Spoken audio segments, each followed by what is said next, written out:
in the UPR, now in the Union. So welcome back. Thank you.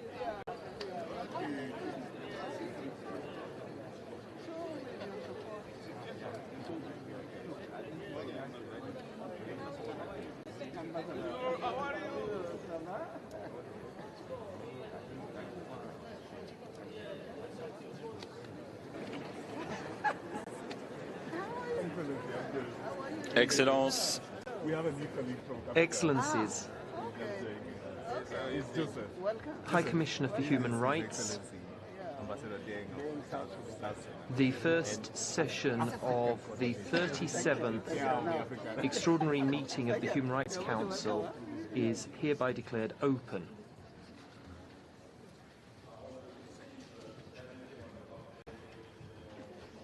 Please allow me at the outset to recall some basic issues. On the 3rd of February in the evening, I received a call for a special session of the Council concerning the situation of human rights in the east of the Democratic Republic of the Congo.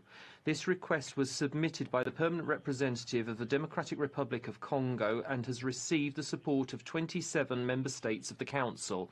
They are South Africa, Algeria, Germany, Belgium, Bulgaria, Burundi, Chile, Cyprus, Colombia, Costa Rica, Spain, France, Ghana, Marshall Islands, Iceland, Japan, Kyrgyzstan, North Macedonia, Malawi, Morocco, the Netherlands, the Republic of Korea, the Democratic Republic of Congo, the Dominican Republic, Romania, Switzerland, and the Czech Republic.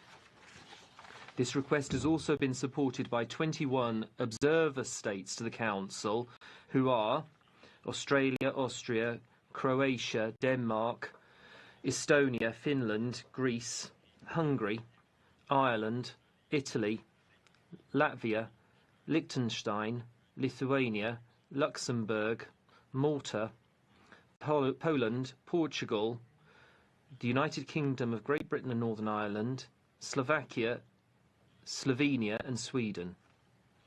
To date, Albania, Canada, Cote d'Ivoire, Maldives, Mexico, Montenegro, Norway and Uruguay have also expressed their support for this special session. The request to convene this special session was officially communicated by the Secretariat to all United Nations member states on the 4th of February. The information has also been made available to specialised institutions, other intergovernmental organisations, national human rights institutions, as well as non-governmental organisations with consultative status to the ECOSOC in accordance with the Council's rules of procedure. The online inscription system for speakers was opened on Wednesday, the 5th of February at 2 p.m, remained open until 6 p.m. yesterday. Excellencies, I now give the floor to Mr. Volker Turk, High Commissioner for Human Rights, for his statement. High Commissioner, you have the floor. Thank you very much, President. Minister for Communication of the Democratic Republic of Congo, Excellencies, I've been following the human rights situation in Democratic Republic of Congo for many years, and I have to say that I've always been tremendously worried by it. I've been to Goma on at least 5 occasions when holding other posts. When I visited the country in April 2024, I met victims of this dreadful conflict. They included women who had been the victims of sexual violence. My office has been raising alarm about this crisis for a long time, and I'm deeply disturbed when I see the escalation of violence occurring once again. Since the start of the year, the M23 armed group supported by the Rwanda Defence Forces has stepped up its offensive in the provinces of North Kivu and South Kivu, and tensions are currently rising in South Kivu. If nothing's done, then the worst could still be yet to come for the inhabitants of the eastern part of the country, but also in people living beyond the DRC's borders. There have been attacks by the M23 and their allies. Heavy weaponry has been used in populated areas, and there's been intense fighting with the DRC's armed forces and their allies. This is all very worrying when it comes to respect for human rights and international humanitarian law, and I condemn all violations and abuse. Once again, in this crushing conflict, civilians have been trapped in escalating violence. Since the 26th of January, around 3,000 people have lost their lives and 2,880 have been wounded. The real figures are probably a lot higher. In Goma, on the 27th of January, 2 hospitals were bombed. This killed and wounded many patients, including women and children. I am horrified by the spread of sexual violence. This is an appalling feature of this conflict and has been for a long time, and it could get worse in the current circumstances. According to the judicial authorities, when there was the mass prison break from Muzenza prison in Goma on the 27th January, at least 165 female prisoners were raped. Most of them were killed thereafter in a fire, the circumstances of which remain unclear. In addition, my team is currently checking multiple allegations of rape, gang rape, and sexual slavery throughout the conflict zones. Hundreds of human rights defenders, journalists, and civil society activists have reported to my office that they've been threatened or being searched for by the M23 and Rwandan forces. We have also been providing protection to endangered judicial authorities. I'm really worried and concerned about the proliferation of weapons and the high risk of forced conscription and recruitment of children. Credible reports indicate that M23 has bombed electricity transmission towers that enable water to be supplied to civilians. This fighting has exacerbated a terrible humanitarian crisis, which is the upshot of persistent human rights violations. Since the start of January, over 500,000 people have been displaced. This is in addition to the already displaced 6.4 million people. I'm also disturbed at the allegations of forced returns of thousands of displaced people to their homes in North and South Kivu without any guarantee of their safety or access to basic services. This is therefore a return without dignity. Goma Airport, which is so important for humanitarian aid, was rendered inoperable by the M23 and Rwandan forces. Warehouses belonging to the Monusco mission and humanitarian organisations have been looted. Excellencies, the risk of violence escalating throughout the sub-region has never been higher. All those with influence over the parties involved, be they states or non-state actors, must step up their efforts to avert a conflagration and to support peace processes. It's also vital that we analyse the political economy of this conflict. I've always been struck by the fact that people in eastern DRC face terrible suffering, whilst many of the products that we consume or use, such as mobile phones, are produced using minerals from the east of the country. So we're all implicated. Those who think they can reach a solution to violence through military means are wrong. An even deeper and wider conflict would have even more devastating consequences for civilians. I call on all parties to lay down their weapons and to resume dialogue within the framework of the Luanda and Nairobi processes. I hope that today's meeting in Dar es Salaam will produce tangible results. We must ensure that the meaningful participation of women in these processes is guaranteed. In the meantime, all parties to conflict must respect international human rights law and international humanitarian law. The M23 Rwandan forces and all those supporting them must facilitate access for humanitarian aid. Air, land and lake routes must be reopened to establish humanitarian corridors and guarantee the safety of humanitarian actors. In these circumstances, it's crucial to establish the facts and bring perpetrators of offences to justice. We must therefore open up an independent, impartial investigation into human rights violations and abuses and violations of international humanitarian law committed by all parties. I offer my office's support in this regard. I also welcome this week's appeal by the International Criminal Court to all parties concerned to submit information on the situation in the DRC. And I reiterate the United Nations Secretary General's call to the Rwanda Defence Forces to cease all support for the M23 and to withdraw their soldiers from the DRC. The military path is not the answer to the political, social and economic challenges which are at the root of this conflict, including the illegal exploitation of natural resources. In line with the principles of due diligence, states must ensure that any support, financial or otherwise, does not fuel serious human rights violations. Corruption within state institutions must also be tackled. Such institutions must be made efficient and social cohesion restored throughout the country. Press freedom and civic space must be preserved.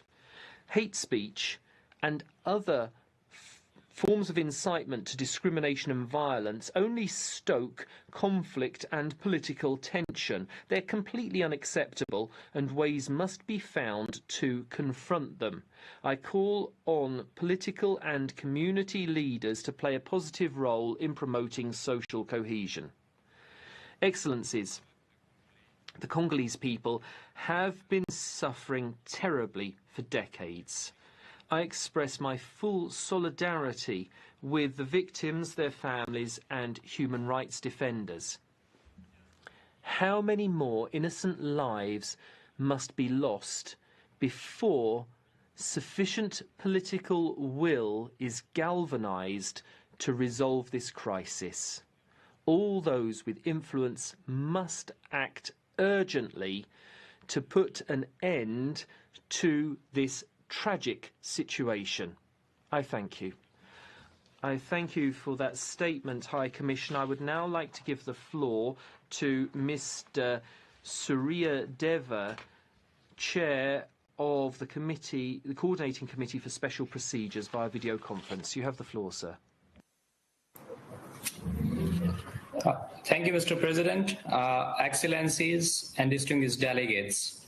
I have the honor of addressing the Human Rights Council today on behalf of the Coordination Committee of the UN Special Procedures. We welcome the decision to convene a special session on the human rights situation in the east of the Democratic Republic of the Congo, given the escalating crisis and the grave human rights violations affecting civilians, particularly North and South Kivu. As highlighted in the recent press release issued by several special procedure mandate holders yesterday, we have been closely monitoring the situation in the DRC. The intensification of hostilities, particularly North Kivu, following the renewed offensive by the Rwandan-backed M23 armed groups, has led to widespread violence, forced displacement, and serious violations of international human rights and humanitarian law. The scale of the violence has reached unprecedented levels. Reports indicate that entire communities have been uprooted, with families forced to flee their homes in search of safety. The humanitarian consequences are devastating, as those displaced often find themselves with no access to shelter, water, sanitation, food, medical care, or education. Women and children are particularly at risk, facing heightened exposure to gender-based violence and trafficking for purposes of sexual slavery. We are also concerned at the devastating impact on children, who are at serious risk of all 6 grave violations against children in armed conflict. In recent weeks, over 700,000 individuals have been displaced due to these hostilities, adding to the already staggering figure of 6.7 million internally displaced persons in the DRC, as also mentioned by the High Commissioner. The indiscriminate bombardment of densely populated areas, including displacement camps, has resulted in mass civilian casualties and triggered panic and forced returns under unsafe conditions. There are also reports of summary executions and civilians being subjected to forced conscription and labor.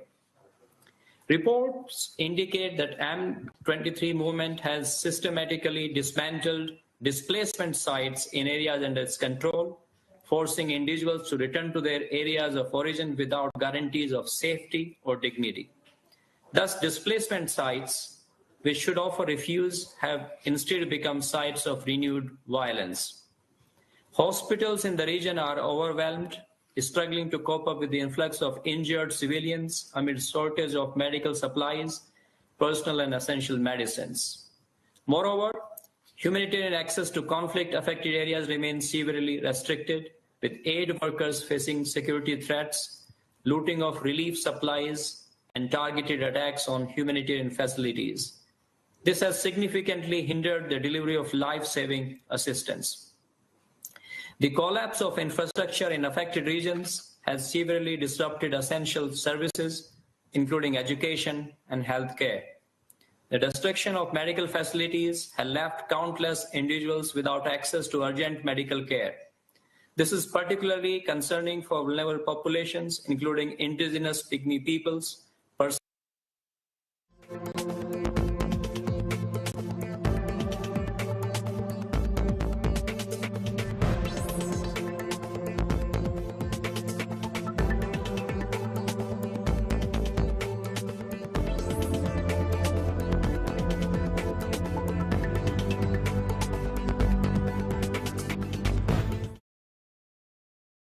the protection of civilian infrastructure, and unimpeded access for humanitarian actors to deliver assistance to those in need.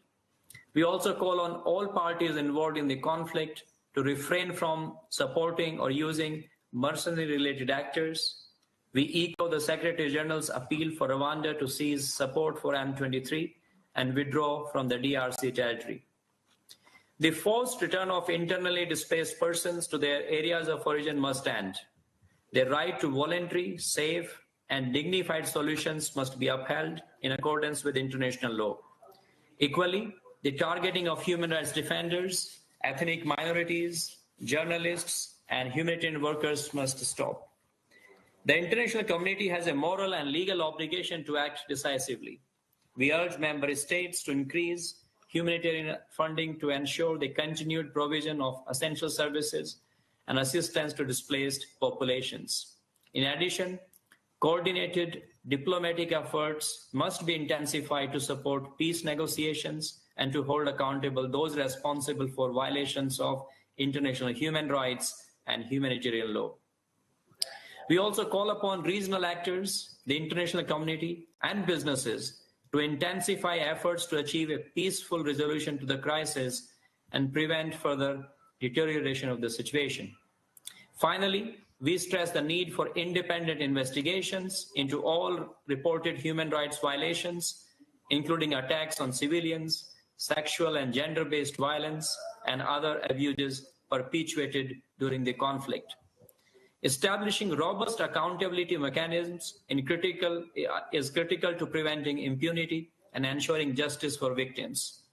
Mr. President, the special procedures remain committed to working with the Council the High Commissioner, regional human rights bodies, and other relevant stakeholders to monitor, report on, and provide advice regarding measures to address the human rights situations in the DRC.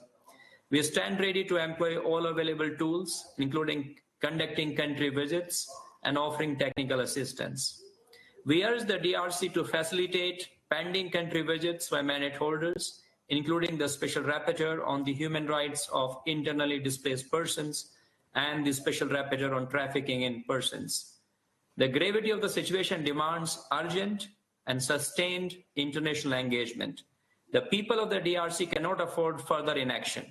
They need immediate relief, protection, and a path towards sustainable peace, inclusive development, and justice. As reaffirmed by the Pact for the Future, sustainable development, peace and security, and human rights are interlinked and mutually reinforcing pillars of the United Nations. We cannot have one without the others. I thank you, Mr. President. Je vous remercie de votre déclaration. Excellence, nous attendons l'arrivée de Mme Bintou Keïta, représentante spéciale du secrétaire général des Nations Unies en République démocratique du Congo et chef de la mission de l'Organisation des Nations Unies pour la stabilisation en République démocratique du Congo. Elle vient d'atterrir à l'aéroport de Genève. Elle est en route. Je vais lui passer la parole dès son arrivée ici en salle. Entre-temps, et conformément à notre pratique, nous commencerons par entendre les délégations des pays concernés. Je donne maintenant la parole à son Excellence, M. Patrick Muyaya Katambwe, ministre de Communication et Médias de la République démocratique du Congo, pour sa déclaration au nom de la République démocratique du Congo en tant que pays concerné. Excellence, Monsieur le ministre, vous avez 5 minutes. Monsieur le Président, Excellences, Mesdames et Messieurs les membres du Conseil des droits de l'homme, la République démocratique du Congo exprime sa profonde gratitude au Conseil pour la tenue de cette session spéciale soutenue par plus de 30 États membres et 22 États observateurs. Cette réunion répond à l'urgence de la situation actuelle et aux violations massives des droits de l'homme et atteintes qui frappent les populations du Nord et du Sud Kivu, résultant de l'agression des forces de défense rwandaises et de leurs supplétifs du M23 et de l'AFC. Les bombardements indiscriminés contre des camps des déplacés et des zones d'habitation civile ont exacerbé une crise humanitaire catastrophique. Ces attaques ont délibérément ciblé des populations vulnérables en violation flagrante de principes d'humanité, des distinctions, des précautions, des proportionnalités, d'interdictions de mots superflus et des souffrances inutiles. Les forces de défense rwandaises et leurs supplétifs ont transformé des zones des refuges comme des hôpitaux en cibles militaires, mettant en danger la vie des milliers d'innocents, parmi lesquels de nombreuses femmes et enfants. Dans la région de Goma, privée d'eau et d'électricité, ces principes du droit international humanitaire ont été systématiquement violés. Les bombardements indiscriminés ont frappé des zones résidentielles, provoquant des déplacements massifs des populations et attaquant de cas de personnes déplacées internes. Cette situation est d'autant plus alarmante qu'elle se déroule dans un contexte où des populations déjà vulnérables se trouvent prises au piège entre les forces rwandaises et leurs supplétifs du M23, notamment soutenus par des acteurs extérieurs. Selon les chiffres de l'ONU, lors de l'agression qui a conduit à l'occupation de Goma, au moins 3000 personnes ont perdu la vie et plus de 3000 autres sont aujourd'hui blessées. Les attaques ciblant les civils, les déplacements forcés et les attaques contre les camps de personnes déplacées internes témoignent d'une brutalité inacceptable, étayée par des atrocités indescriptibles, notamment des meurtres, des viols de moins de 200 femmes, des massacres et les recrutements forcés d'enfants conduits dans des centres de formation à Rutshuru et ailleurs. En soutenant activement ces groupes armés, le Rwanda porte une responsabilité directe dans ces violations, exposant ainsi les civils à des souffrances inimaginables. Les forces de maintien de la paix, sous le mandat du Conseil de sécurité, en particulier la Monusco, ainsi que les installations humanitaires, ont été prises pour cible à plusieurs reprises, compromettant leur capacité à protéger les civils dans un environnement hostile. Nous déplorons également les attaques contre les forces régionales de la SADC qui œuvrent sans relâche pour la stabilité de la région. Monsieur le Président, face à cette situation, La République démocratique du Congo appelle à la mise en place d'une commission internationale d'enquête pour examiner les violations des droits de l'homme commises dans notre pays. Cette commission devra être mandatée pour établir la vérité sur les responsables de ces crimes et rendre des recommandations pour en tenir les auteurs responsables. Nous appelons également à l'adoption des mesures concrètes pour prévenir de telles violations à l'avenir. Il est essentiel de renforcer les mécanismes de surveillance et d'alerte précoce, ainsi que d'assurer une meilleure coordination entre la Monusco, les forces de sécurité congolaises et les acteurs régionaux afin de protéger les civils et de prévenir de nouvelles escalades de violences. De plus, il est impératif de garantir un accès humanitaire immédiat et sans restriction pour permettre de mieux prendre en charge des milliers de blessés, évacuer les cas les plus graves et réduire les risques de propagation d'épidémies telles que le choléra, les mpox dans une ville traumatisée dont certaines rues ont été transformées en cimetières. Nous rejetons fermement l'implication continue de certains États, notamment le Rwanda, dans le soutien logistique, militaire et financier à des groupes armés opérant sur notre territoire. Les soutiens du Rwanda au M23, documentés à plusieurs reprises, y compris par les groupes d'experts mandatés par les Conseils de sécurité des Nations Unies, a alimenté la violence dans l'Est de notre pays depuis plus de 30 ans, exacerbant la guerre pour des raisons liées à l'exploitation de ressources minières stratégiques de la République démocratique du Congo. Nous appelons donc ces conseils à tenir le Rwanda responsable de ces crimes de guerre et de ces crimes contre l'humanité, notamment les dépeuplements forcés des populations et leur remplacement par d'autres, ainsi que la domination des nouvelles autorités administratives dans le but d'occuper définitivement ces territoires. Il est urgent d'exercer une pression internationale pour que le Rwanda cesse immédiatement son soutien à ces groupes armés et se retire tout aussi immédiatement du territoire congolais. Monsieur le Président, la République démocratique du Congo reste pleinement engagée dans la recherche de la paix et de la stabilité. Nous réaffirmons notre volonté de travailler de manière constructive avec tous les acteurs régionaux et internationaux, mais il est impératif que la communauté internationale soutienne fermement nos efforts pour mettre fin à cette crise de protection et à la souffrance de notre peuple dans la partie est de notre pays. Nous réitérons donc notre appel à la responsabilité pleine et entière du Rwanda dans cette situation et à des mesures immédiates pour mettre fin à son soutien aux groupes armés. L'adoption par consensus de la résolution qui vous a été présentée serait signe de solidarité pour les millions de Congolais qui vivent aujourd'hui sous l'occupation des forces rwandaises. Je vous remercie de votre attention, Monsieur le Président. Merci. Je vous remercie pour votre déclaration et je donne à présent la parole au distingué représentant du Rwanda pour sa déclaration en tant que pays concerné. Excellence, vous avez 5 minutes. Thank you, Mr. President.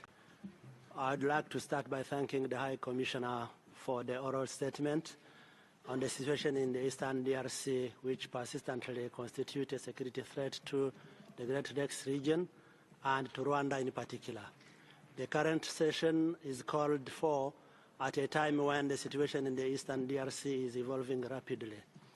The Eastern African Community Summit of 29th January and the South African Development Summit of 31st January 25 have convened a summit to discuss today and tomorrow with a view to holding a frank discussion on this crisis and in the hope of finding a lasting solution to a crisis.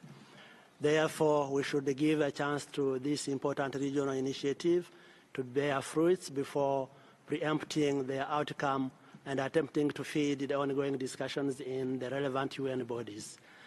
This reminds us of the fate of the EAC regional force that made stride in imposing ceasefire and accompanying the peace process from March to September 2023, during which the M23 relinquished 8% of the territory it was previously holding.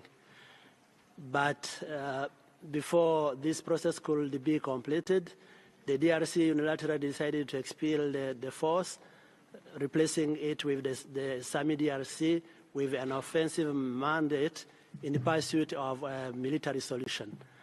Rwanda raised concerns about the substitution of the EAC force, a true peacekeeping force, with the SAMI-DRC, an offensive force. SAMI-DRC is now part of the Kinshasa-led military coalition, which includes the UN-sanctioned genocidal militia FDLR, Burundi forces, European mercenaries, Wazalendo with logistical and operational support by the UN. Those concerns are now proven right as we unfortunately witnessed the result of imposing a military solution to a political problem. Mr. President, these root causes, we shall repeat time and again, are on the one hand, the preservation of the FDLR, a group that committed genocide in Rwanda in 1994, fled to the DRC, where they now pose an existential threat to our security and continue spreading their genocidal ideology. On the other hand, the marginalization of Kinyarwanda-speaking Congolese community, particularly Tutsi, by the government of DRC. Everyone here in this session recalls the Congolese citizens were abominably massacred, lynched, banned, and cannibalized for looking Tutsi. Yet there was no urgent meeting or a special session on this issue. There was no condemnation of the DRC top leadership who used hate speech for electoral purposes and justified the persecution of a portion of its own citizens. Furthermore, there was no special session of this council when in April 2024, the UN Special Advisor on the Prevention of Genocide, Ms. Alice Wairumu-Nderuti, warned about the risk factors for genocide, war crimes, and crimes against humanity in the Eastern DRC. Mr. President, we categorically oppose the DRC attempts to portraying Rwanda as being responsible for the instability in Eastern DRC. It is a well-known deflection tactic used to escape being accountable for the atrocities Kinshasa and its allied armed group are inflicting on their own citizens. What is clear, however, is the imminent threat the current situation poses to Rwanda. Following the fall of Goma, new evidence has come in light regarding an imminent large-scale attack against Rwanda.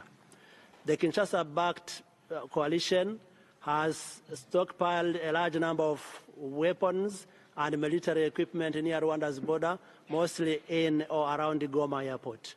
These weapons include rockets, kamikaze drones, heavy artillery guns capable to shoot precisely within the Rwandan territory. The weapons were not turned at the threat of operations, at the theater of operations against the M23. Rather, they were pointed directly at Rwanda. I would like to recall that on January 26, 2025, retreating DRC forces fired at Rwanda, causing tragic loss of 16 Rwandan lives and injury of 161 civilians. These shelling were deliberate. Excellency, I ask you to come to the conclusion of your statement. They could strongly condemn it. Rwanda will not wait for the threat to materialize, and this is why our country maintains proportional, punctual, and dynamic measures to the border to prevent any spillover of this kind and respond appropriately. Thank you for your declaration. With regard, Je donne maintenant la parole à Madame Bintou Keïta, représentante spéciale du secrétaire général des Nations Unies en République démocratique du Congo et chef de la mission de l'Organisation des Nations Unies pour la stabilisation en République démocratique du Congo. Madame, vous avez la parole. Merci, Monsieur le Président du Conseil des droits de l'homme, Monsieur le ministre de la Communication de la République démocratique du Congo, Madame la ministre des Droits humains, Monsieur le ministre du Commerce extérieur, Madame la vice-ministre des Affaires étrangères, Monsieur le vice-ministre de la Défense nationale, Monsieur le Haut-Commissaire, distingués membres du Conseil des droits de l'homme. Je vous remercie pour cette séance d'urgence sur la situation extrêmement inquiétante en République démocratique du Congo.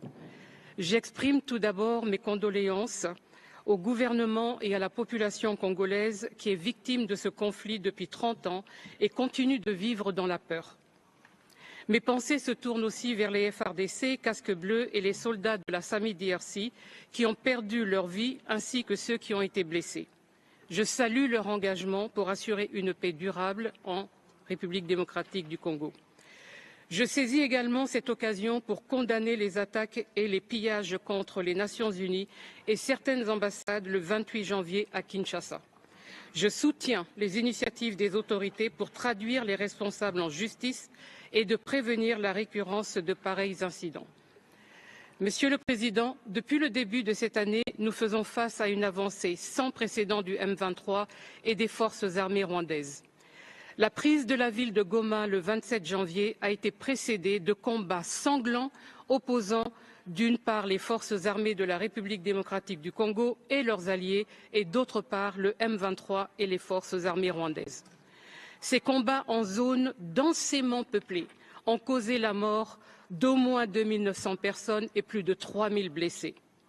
Les conséquences à moyen et long terme m'inquiètent, surtout la résurgence du choléra et le risque élevé de mpox, l'interruption brusque de la scolarité des enfants et la multiplication des violences sexuelles liées au conflit et des violences basées sur le genre. L'expansion territoriale du M23 au Nord Kivu, où il occupe en partie 4 des 6 territoires, et la prise de plusieurs localités du territoire de Kalehe, au Sud Kivu, ont causé des déplacements massifs. De plus, nous constatons des violations et d'atteintes aux droits de l'homme, des dégradations matérielles et un accès encore plus incertain aux services sociaux de base. Autrement dit, la situation humanitaire s'est drastiquement détériorée.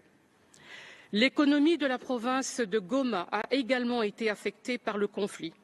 Les activités agricoles et minières, principales sources de revenus pour la population et le gouvernement provincial, sont paralysées.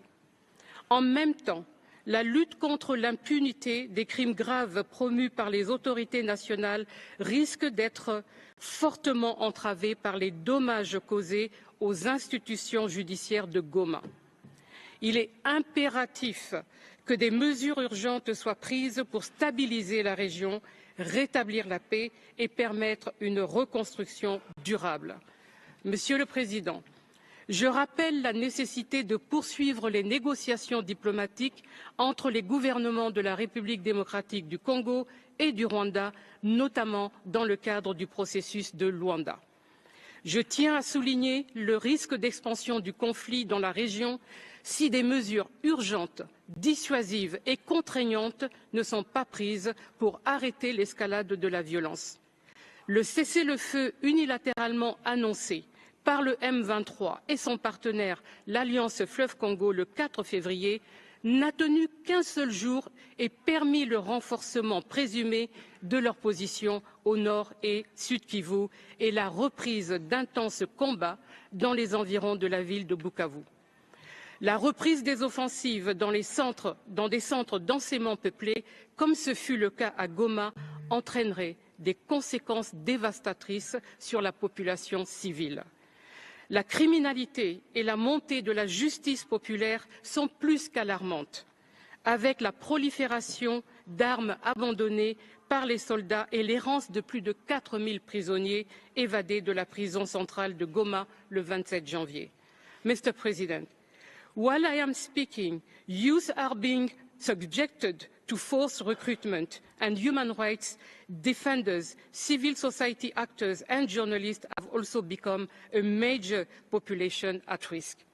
Monusco continues to receive requests for individual protection from them, as well as from judicial authorities under threat and at risk of reprisal from M23 in areas under its control.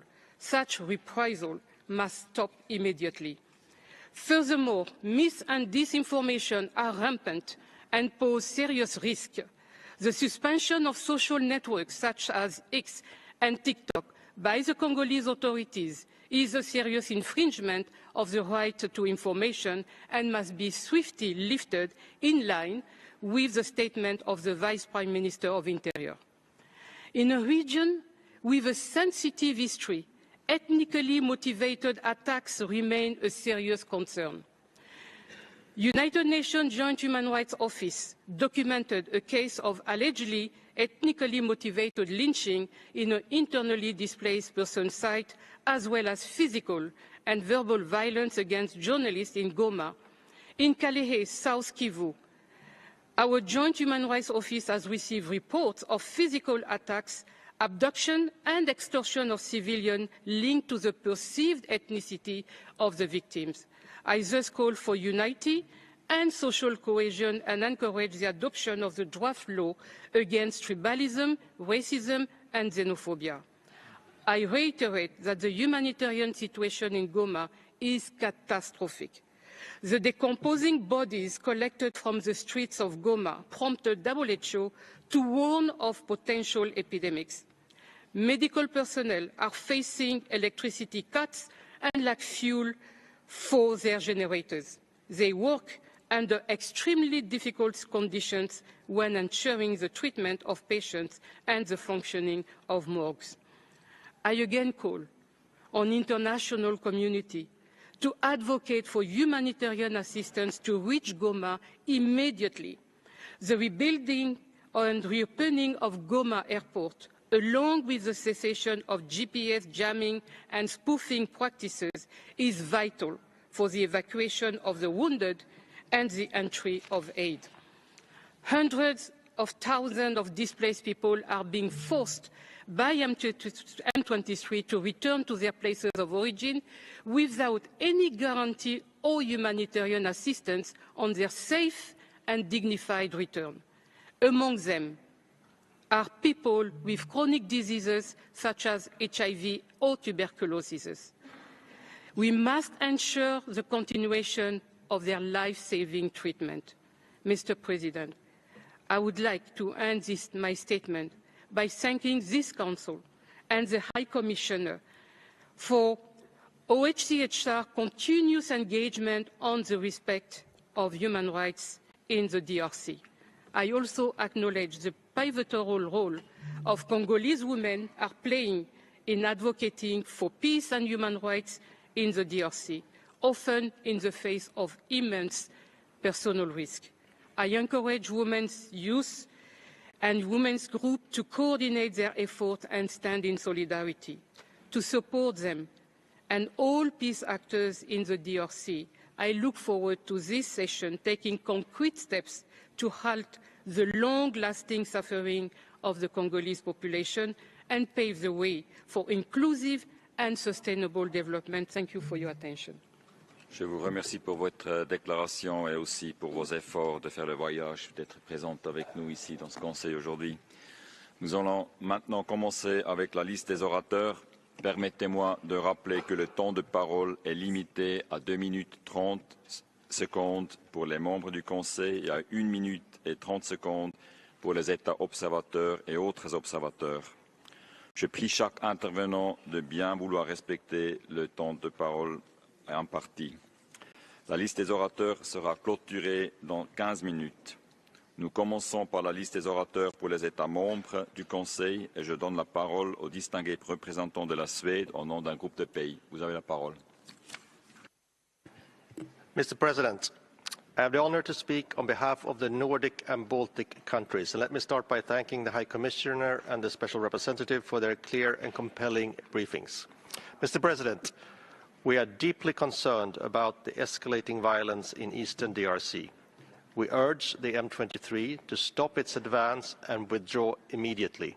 We reiterate that Rwanda must cease its support for the M23 and withdraw its armed forces.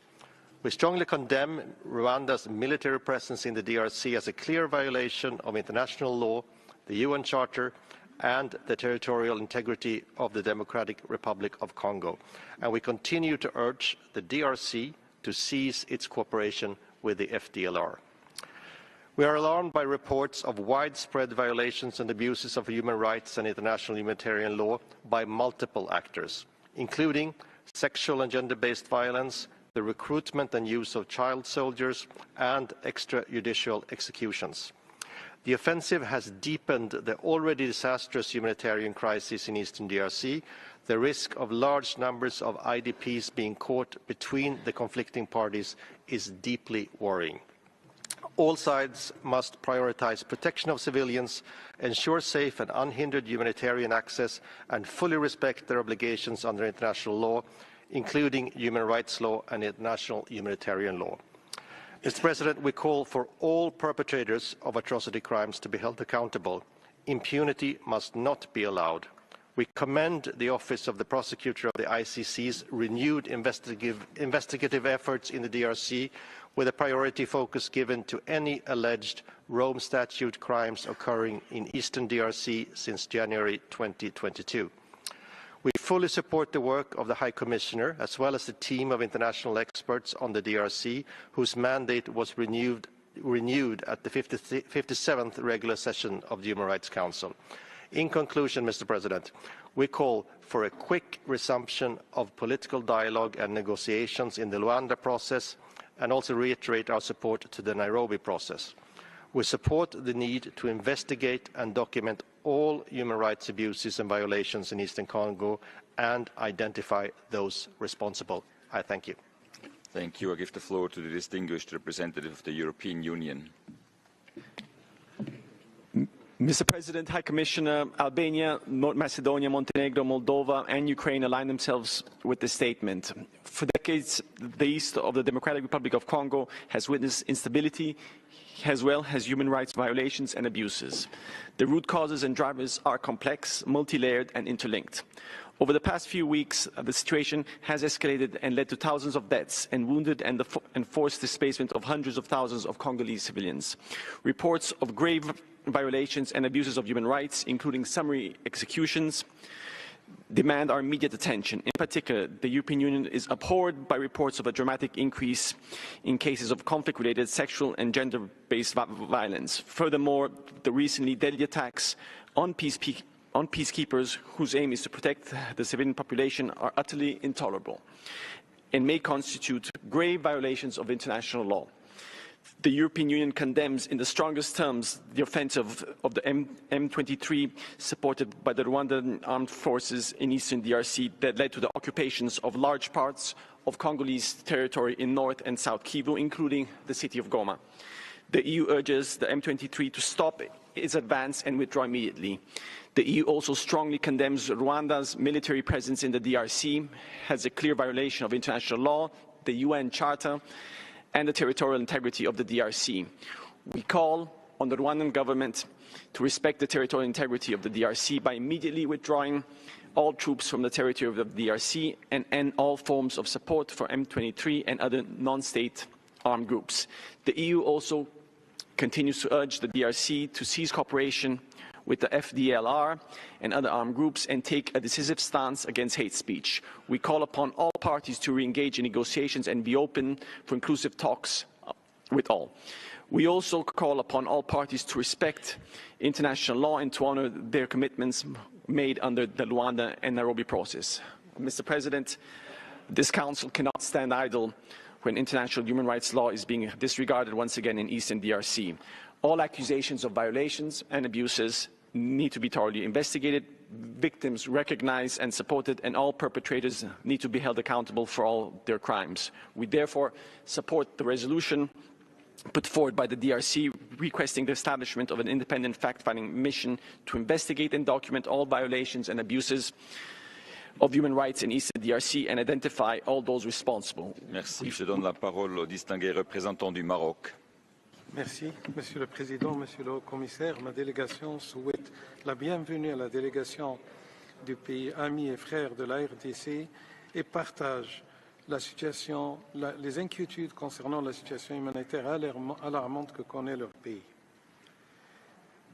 Face à cette crise humanitaire, le respect de l'intégrité territoriale, de la souveraineté, de la non-ingérence dans les affaires intérieures sont des prérequis essentiels. Et il s'agit aussi, à travers la session que nous tenons aujourd'hui, d'agir pour assurer le respect de ces principes fondamentaux. Le Maroc salue les résolutions pertinentes du Conseil de sécurité concernant la RDC, ainsi que le rôle hautement louable des casques bleus dans ce pays. dont le contingent marocain est une composante centrale. Pour les efforts menés dans l'objectif de promouvoir la stabilité de ce pays frère et la sécurité de son peuple, le rôle des casques bleus demeure essentiel, en dépit des situations de crise qui se développent comme on le constate aujourd'hui. Ma délégation souhaite aussi relever le rôle du haut-commissaire et de ses équipes sur le terrain, tendant à cerner les violations massives qui se produisent et à établir les évidences importantes pour le Conseil, y compris aujourd'hui. Cette session extraordinaire du Conseil des droits de l'homme qui se tient, rappelons-le, à la demande du pays concerné est le cadre le plus approprié pour discuter des violations des droits de l'homme relevées par le Haut-Commissariat dans l'Est du pays et qui a dénombré, comme cela a été déjà dit très en détail ce matin, des actes de violence de toute forme à l'encontre des civils et à leur tête les femmes et les enfants. Au vu de l'état critique de la situation des droits de l'homme en RDC, aussi comme conséquence du conflit qui s'y déroule, l'efficacité de toute action du Conseil, par conséquent, implique son unité et nous espérons qu'il sera uni aujourd'hui pour aller de l'avant, faire face à cette crise et permettre à tous ceux qui sont concernés d'agir. Ma délégation a également été ferme dans ses positions quant au rôle déstabilisateur des groupes armés qu'il convient de condamner de la manière la plus forte si réelle est notre volonté de parvenir à une paix en RDC. Nous espérons aussi que cette session extraordinaire puisse nous aider, avec les efforts diplomatiques en cours qui ont été également cités ce matin, à parvenir à ce but après une crise en cours depuis 30 ans qui interpelle plus que jamais et de toute urgence l'attention de la communauté internationale et aussi en particulier du Conseil des droits de l'homme. Je vous remercie, Monsieur le Président. Merci. I give the floor to the distinguished representative of Kenya. Thank you, Mr. President. We stand at the critical juncture in the east of our continent. The ongoing crisis in DRC poses an existential threat to the peace and security of an already fragile region, demanding our immediate attention. The humanitarian situation in the DRC has reached catastrophic proportions, creating a spillover effect within the region. Reports of widespread human rights abuses, including gender-based violence and severe protectionist incidents, are deeply alarming. We call for the immediate restoration of essential services, including internet services, to alleviate the sufferings of the Goma's population. As the current chair of EAC and a long-standing advocate for peace in the region, Kenya is deeply invested in fostering dialogue and cooperation amongst our members. Guided by the mantra, African Solutions for African Challenges, we welcome the ongoing peace efforts, including the Nairobi and the Luanda processes. The upcoming joint EAC and SADC summit presents a critical opportunity for dialogue, and we believe any action taken by this Council should complement these efforts. It is imperative that our deliberations and outcomes today do not inadvertently undermine the forthcoming summit, but rather contribute towards the broader regional framework for peace and stability in the DRC. To this end, we urge all stakeholders to reject divisive rhetorics and join call for immediate cessation of hostilities and return to a negotiating table. We remain committed to working with all parties to achieve a lasting, peaceful resolution that respects sovereignty and territorial integrity of DRC, while addressing the legitimate security concern of all states in the region. The situation in eastern DRC is not merely a localized conflict, but a manifestation of historic challenges intertwined with the legacy of colonialism, wanton and illicit resource extraction, political fragmentation, and intercommunal divisions, which must be addressed. These deep-rooted injustices have undermined governance, fueled conflict, and human suffering. We urge this Council to take concrete steps in addressing human rights situations in DRC as a testament of our collective resolve as a national community to shape a just and peaceful world. I thank you. Thank you. Je donne la parole au distingué représentant de la France. Président, la dégradation de la situation rendait indispensable une session extraordinaire de ce Conseil. Et au moment où les chefs d'État de la région se réunissent, ce Conseil doit adresser le message qu'appelle son mandat. Cette situation dans le Nord Kivu est alarmante. Depuis plusieurs années et de longue date déjà, la France est mobilisée et appelle à la mobilisation de la communauté internationale. L'offensive lancée par le M23 avec le soutien du Rwanda a des conséquences catastrophiques pour une population déjà vulnérable et les rapports du haut-commissaire et de la représentante spéciale du secrétaire général jettent une lumière crue sur ce qu'il se passe. La France condamne à nouveau fermement l'offensive du M23, groupe rebelle soutenu par le Rwanda qui doit se retirer immédiatement des territoires dont il a pris le contrôle. La France appelle à la reprise du dialogue, elle réitère son soutien au processus de Luanda et Nairobi, elle appelle les parties à respecter leurs engagements. Retrait des troupes rwandaises du territoire congolais et mise en œuvre du plan de démantèlement des forces démocratiques de libération du Rwanda, FDLR, du M23 et des autres groupes armés. La priorité doit aller à la cessation des hostilités, au retour à la table des négociations, à la protection des civils et au respect des droits de l'homme. Tous les efforts doivent être entrepris pour mettre fin à la catastrophe humanitaire. La France renouvelle son soutien aux Nations Unies et à l'ensemble de la communauté humanitaire en République démocratique du Congo. Un accès humanitaire complet, sûr et sans entrave doit être garanti. Tous les moyens doivent être donnés aux acteurs humanitaires pour porter secours en sécurité aux populations civiles. Les violences commises contre les civils doivent cesser. Le viol collectif de femmes à la prison de Goma le 27 janvier, s'il devait être confirmé, est susceptible de constituer un crime de guerre, tout comme la mort de 3 casques bleus de la Monusco, qui doit pouvoir exercer sa mission de protection des civils. Ces crimes ne sauraient rester impunis. La documentation des violations doit être assurée. La France remercie l'équipe d'experts pour ses travaux. Elle appelle à l'adoption par consensus d'une résolution permettant de soutenir son mandat et l'établissement en urgence d'une mission indépendante d'établissement des faits sur les graves violations et atteintes aux droits de l'homme et au droit international humanitaire dans les provinces du Nord et du Sud Kivu et dans l'Est de la République démocratique du Congo. La France profite de la présence du ministre de la Communication de la RDC pour réitérer son soutien, l'assurer de sa solidarité avec le peuple congolais et réaffirmer le nécessaire respect de la souveraineté et de l'intégrité territoriale de son pays. Je vous remercie. Merci. I give the floor to the distinguished representative of North Macedonia. Mr. President, High Commissioner, North Macedonia expresses deep concern over the dire and deteriorating human rights situation in the eastern part of the DRC, particularly in North and South Kivu. The recent escalation of hostilities has resulted in severe human rights violations, including attacks on civilians, widespread conflict-related sexual and gender-based violence, and forced displacement. We strongly condemn all actions of the armed groups responsible for these atrocities and any parties complicit in perpetuating this violence. The deliberate targeting of vulnerable groups, women, children, and internally displaced persons flagrantly violates international human rights and humanitarian law. The humanitarian impact of this crisis is grave and demands urgent actions. Therefore, we urge all parties to immediately cease hostilities, protect civilians, and uphold human rights obligations. Attacks on peacekeeping personnel and diplomatic community are inexcusable. We call for thorough investigations to ensure accountability for committed human rights abuses.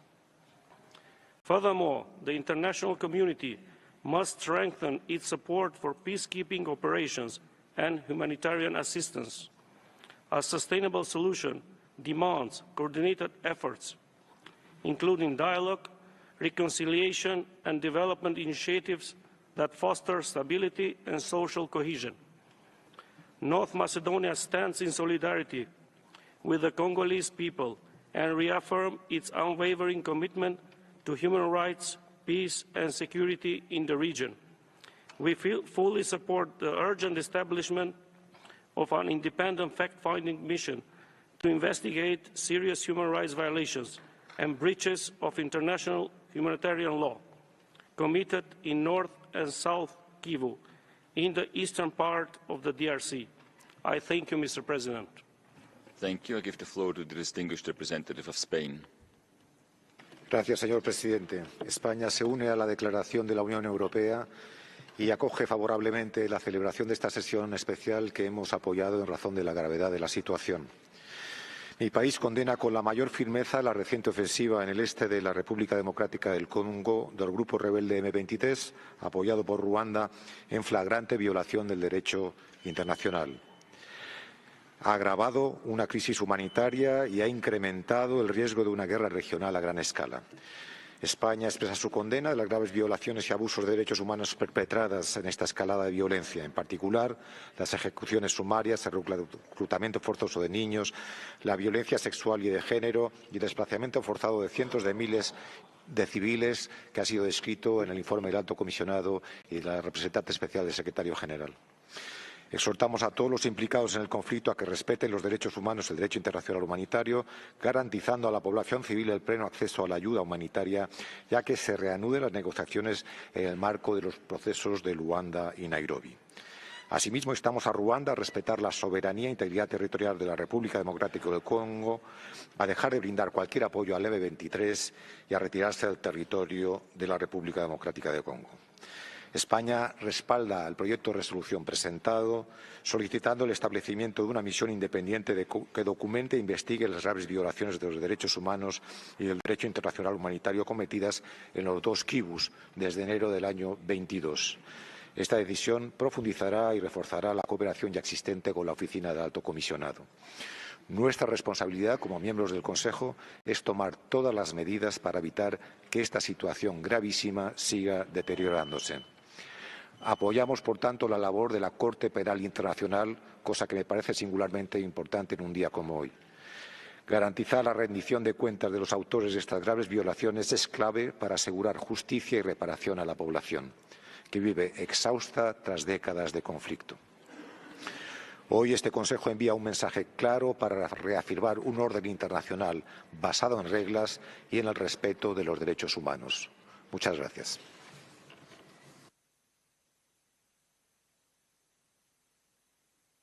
Thank you, Excellencies, colleagues. The list of speakers is now closed, and I give the floor to the distinguished representative of Ghana. Mr. President, Ghana conveys its appreciation to the Presidency for swiftly convening the special session of the Council. We also thank the High Commissioner and other briefers for the informative briefing on the prevailing human rights, security, and humanitarian situation in Eastern DRC. My delegation is gravely concerned about the unfolding crisis and the widespread violence, mostly affecting civilians in the region of North and South Kivu. We regret very much the indiscriminate military attacks and the ongoing violation of the international humanitarian law and human rights law. We are further saddened by the loss of lives of UN peacekeepers who have had to pay the ultimate sacrifice, and express our condolences to their families and governments.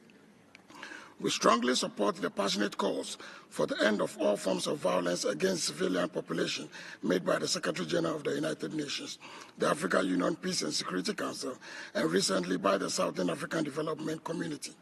We further underline the need for accountability for all atrocities committed against civilians. Mr. President, the recurring instability in Goma is likely to plunge the DRC and the entire region into dire political, economic, social, and human rights and humanitarian crisis. The sheer number of internally displaced persons will not only pose significant security and humanitarian risk, but would draw the region back on the socio-economic gains made over the years. Ghana appeals to the humanitarian community to rally immediate support for the protection of the population, particularly the vulnerable section of the population, notably women and children. Ghana further calls for the immediate halt to the military hostilities and de-escalation of the mounting tensions. We address our call to all armed groups to lay down their weapons and withdraw from the sovereign territory of DRC. All actors, both state and non-state, have a duty to respect the Charter of the United Nations and its principles, which serves as a bedrock of the international system, including the obligation to settle disputes through peaceful means. In this context, we urge all the armed actors participating in the ongoing conflict to submit to dialogue, which remain crucial to restoring peace, stability to Eastern DRC. In conclusion, I wish to reiterate Ghana's respect for the sovereignty and territorial integrity of the DRC. Thank you. And to contribute meaningfully to the ongoing... Thank you. I give the floor to the distinguished representative of Germany. Mr. President, Mr. High Commissioner, Germany aligns itself with the statement delivered by the European Union. Germany firmly condemns the Rwanda-backed M23 offensive. The actions by the M23 and the Rwandan Defense Forces constitute a blatant violation of the sovereignty and territorial integrity of the Democratic Republic of Congo, and they have grave humanitarian consequences. The people of Eastern DRC, a region already facing severe poverty and instability and marked by decades of conflict, now face a spiraling humanitarian and human rights crisis. There have been appalling reports of severe sexual and gender-based violence by both sides, including mass rapes, the use of child soldiers and summary killings. Information received from Goma's hospitals paint a horrific picture of utter disregard of human rights, humanitarian law and, indeed, humanity. We therefore thank the High Commissioner for his timely briefing today. We echo his call for an end to the violence and for all parties to uphold their obligations under international human rights law and international humanitarian law. This conflict and the severe sufferings of civilians have lasted far too long. They must end, not spread further. We urge all parties to fully commit to a peaceful and negotiated resolution of the conflict, an inclusive political process under African leadership, as already laid out in the Luanda and Nairobi processes. It is the only way forward. Rwanda must withdraw its troops and support for M23. The DRC also needs to take Rwandan security concerns seriously, counter hate speech and neutralize anti-Rwandan militia. The affected civilians, women and children in particular, rely on the vital support of peacekeepers and humanitarian assistance. Humanitarian organizations need full, safe and unhindered humanitarian access to all people in need, so that they can continue their life-saving efforts. We therefore call upon all actors to grant this access immediately. We welcome that the initiative has been brought forward by the concerned country, the DRC itself. Germany is ready to support the proposed establishment of an independent fact-finding mission to ensure that violations are documented and all perpetrators are held accountable. Thank you. Thank you. Je donne la parole à la distinguée représentante de la Suisse. Merci, Monsieur le Président. Monsieur le Président, la Suisse soutient la tenue de cette session extraordinaire et exprime sa profonde préoccupation face à l'aggravation de la situation sécuritaire, humanitaire et des droits de l'homme à l'est de la République démocratique du Congo. Nous condamnons fermement l'attaque menée à Goma par le M23 avec le soutien du Rwanda et la poursuite de son avancée dans le sud Kivu. La Suisse appelle au respect de la souveraineté et de l'intégrité territoriale de la République démocratique du Congo. Les violences ont atteint un niveau alarmant, causant de graves souffrances aux populations civiles. Toutes les violations et abus des droits de l'homme et les violations du droit international humanitaire, en particulier les attaques contre les civils et les biens civils, ainsi que les violences sexuelles et basées sur le genre liées au conflit, sont inacceptables et ne doivent pas rester impunies. Goma fait face à une urgence humanitaire. Le pillage des commerces, des entrepôts et des organisations humanitaires par les différentes parties au conflit rend l'accès à l'aide humanitaire toujours plus critique. La Suisse plaide pour un accès humanitaire rapide et sans entrave à toutes les populations dans le besoin, comprenant une réouverture de l'aéroport de Goma pour des vols humanitaires. Il est urgent que toutes les parties conviennent d'un cessez-le-feu, que l'accès à l'aide humanitaire soit facilité et que des mesures soient mises en place pour garantir la sécurité des personnes déplacées et leur accès aux services essentiels, tels que l'exige le droit international. La Suisse appelle toutes les parties à respecter strictement le droit international humanitaire et notamment à assurer la protection des civils et à une désescalade immédiate. Elle demande au Rwanda de cesser tout soutien au M23 et de retirer ses soldats du territoire congolais. De plus, la République démocratique du Congo doit opérationnaliser le plan pour la neutralisation des forces démocratiques de libération du Rwanda. Mon pays condamne également les exactions commises par les forces démocratiques alliées qui continuent d'agir en toute impunité.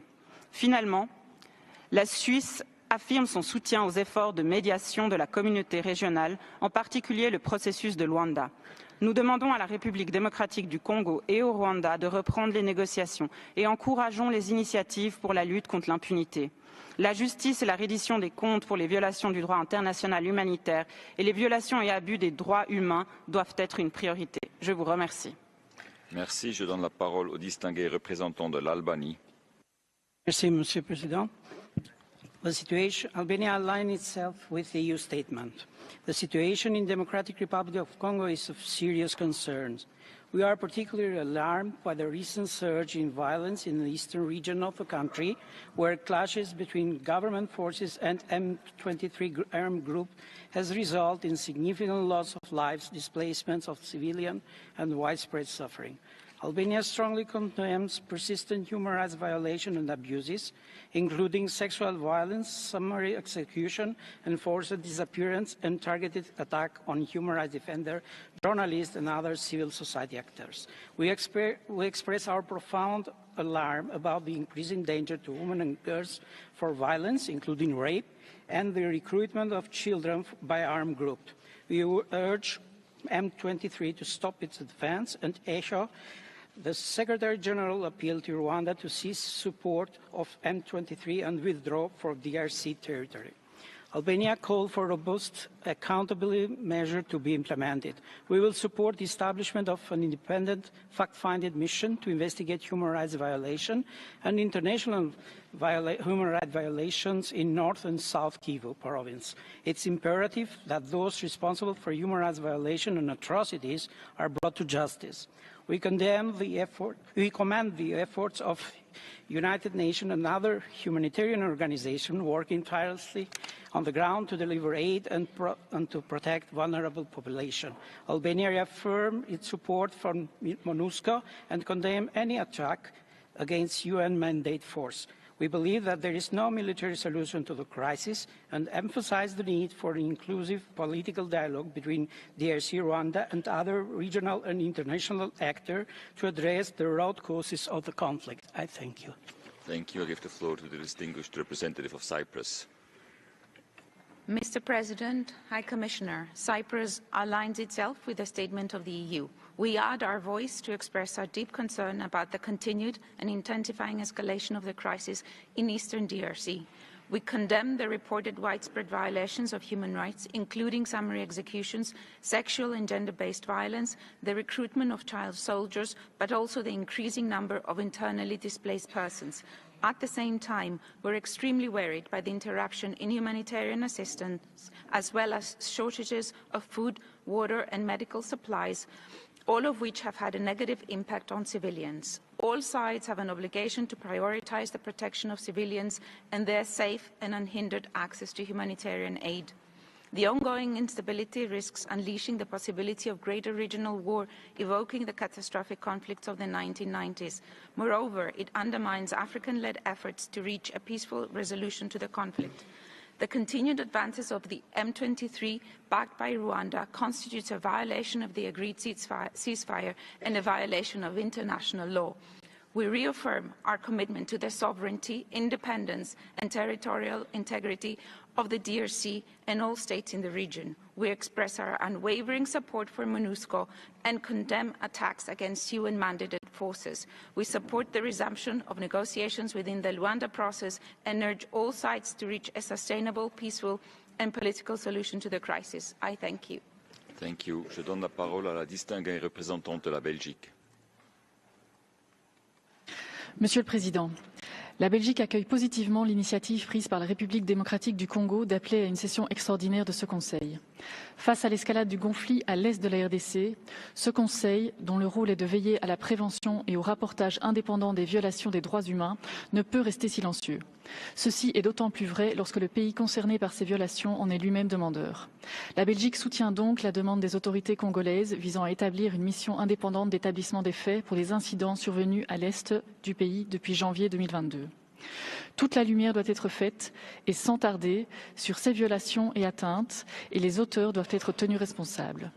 À de nombreuses reprises, la Belgique a fait part de son inquiétude et a condamné les nombreuses violations et atteintes aux droits humains en RDC, et en particulier celles perpétrées à l'égard des femmes et des enfants. Une fois de plus, mon pays est alarmé par les rapports faisant état de massacres, de violences sexuelles exacerbées liées au conflit, d'exécutions sommaires, d'attaques sur les infrastructures civiles et d'une situation humanitaire désastreuse où le nombre de déplacés et de redéplacés explose.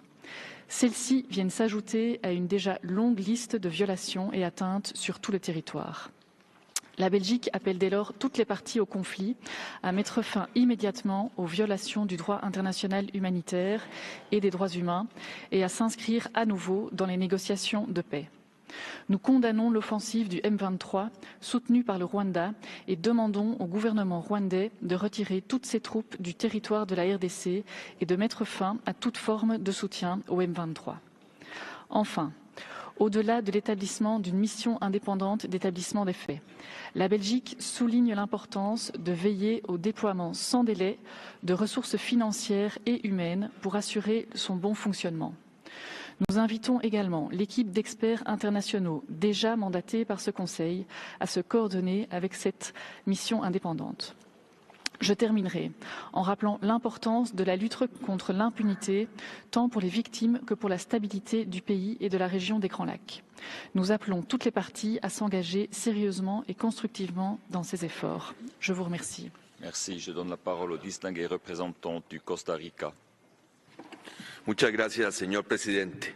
Costa Rica agradece a la República Democrática del Congo porque en un contexto global de ataques al multilateralismo y al sistema de derechos humanos, este país, envuelto en una grave situación dentro de su territorio, nos impulsa a usar los mecanismos que la comunidad internacional han creado para actuar con eficacia, como este Consejo lo ha hecho en el pasado. En el este de la República Democrática del Congo se atraviesa una crisis humanitaria y de derechos humanos de extrema gravedad, impulsada por la violencia del grupo rebelde M23 y su confrontación con las fuerzas gubernamentales y otros actores armados. Esta situación, señor presidente, ha resultado en desplazamientos masivos, asesinatos, violencia sexual y basada en género, sistemática y destrucción de infraestructuras esenciales, incluyendo hospitales y viviendas. Informes recientes confirman atrocidades como la quema viva de 163 mujeres en Goma y ataques deliberados contra mujeres defensoras de derechos humanos y hospitales maternos. Esto es inaudito e inaceptable. Este conflicto tiene raíces geopolíticas complejas con el fin de controlar las vastas riquezas minerales de la región. Desde hace décadas, señor presidente, venimos advirtiendo de que el medio ambiente, el agua y los recursos naturales serían la causa de muchos conflictos modernos. Por eso resulta esencial avanzar en el respeto, promoción y protección del derecho humano a un ambiente limpio, saludable y sostenible, así como en el ejercicio ambientalmente sostenible de los derechos económicos, sociales y culturales como herramientas para la consolidación de sociedades pacíficas. Señor presidente, Costa Rica hace un firme llamado al cese de las hostilidades y a que todas las partes en el conflicto respeten los derechos humanos y el derecho internacional humanitario en la conducción de sus operaciones. Es imperativo fortalecer el apoyo a las víctimas, garantizar el acceso humanitario y exigir rendición de cuentas a los responsables de crímenes de guerra y violaciones de derechos humanos. Quienes se benefician de cuantiosos contratos con Ruanda y la República Democrática del Congo para la extracción de minerales tienen que hacerse responsables y anteponer sus intereses económicos al respeto por la dignidad humana. No podemos permitir que el avance tecnológico se dé a costa de la vida, integridad y explotación despiadada de las personas, violando y abusando impunemente de sus derechos.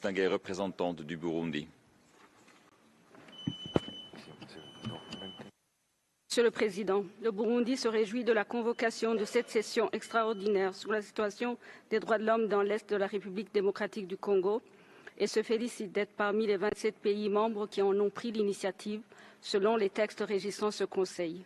En effet, la ville de Goma est le théâtre d'un désastre humanitaire sans précédent, la perte en vies humaines qui se compte en milliers, dont les femmes et les enfants, un nombre estimé à plus d'1 million de déplacés et réfugiés, conséquence tragique de l'incursion du groupe armé M23 avec l'appui logistique et militaire du Rwanda, au détriment des principes intrinsèques des relations internationales établis par la Charte des Nations Unies. Nous saisissons ce moment pour réaffirmer au nom du gouvernement du Burundi notre solidarité au peuple congolais et exprimer nos condoléances aux familles endeuillées et rendons hommage aux casques bleus et autres membres du